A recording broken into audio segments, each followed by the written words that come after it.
So not only do black people have to worry about being attacked for their political views out in the world, but now we got to worry about it at church. This is New Era Baptist Church in Alabama. All right.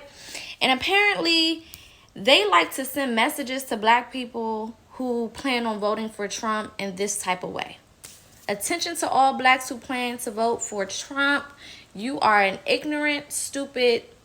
Okay, you see the rest. I don't want TikTok to play with me. But that's not all. Let's see what else they had to say. A white vote for Trump is pure racism. I guess these words are rated E for everybody because they coming for everybody now. But that's not it. Let's see what else they had to say. Warning African Americans, a vote for Trump will put blacks folks, okay, they don't know how to talk, back to picking cotton. But they're not done. Let's see what else they had to say. A black vote for Trump is mental illness. I mean, they're on a warpath. But this is not the last one. We got one more. Undercover racist elected Donald Trump. So you can't even go to church and focus on what church is for, which is connecting with God, connected with Jesus, so on and so forth. You can't even focus on that because before you even step through the doors, your political views are basically being attacked and put as the main focus in a place where God is supposed to be the main focus. Now, what's really funny to me about this whole thing is that if they really cared about black people, then they would have seen this clip. So I'm not going to sit here and say I'm going to do something that's only going to benefit black people. No. At this point, this election has nothing to do with race.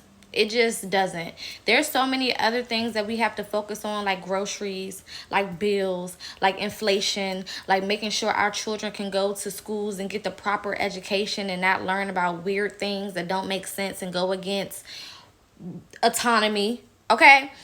And we're not really focused on race right now because the world is in such disarray. This country is in such a bad place that has to come down a little bit on the priority line.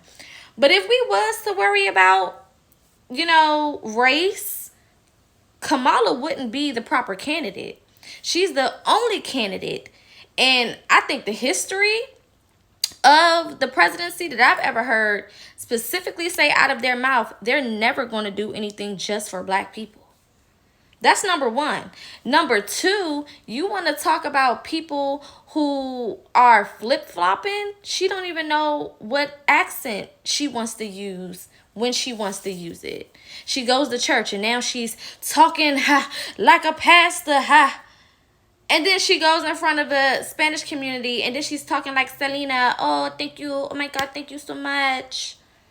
Then she goes again in front of, then she wants to show her Jamaican side. And then she's like, yeah, man. Yeah, man.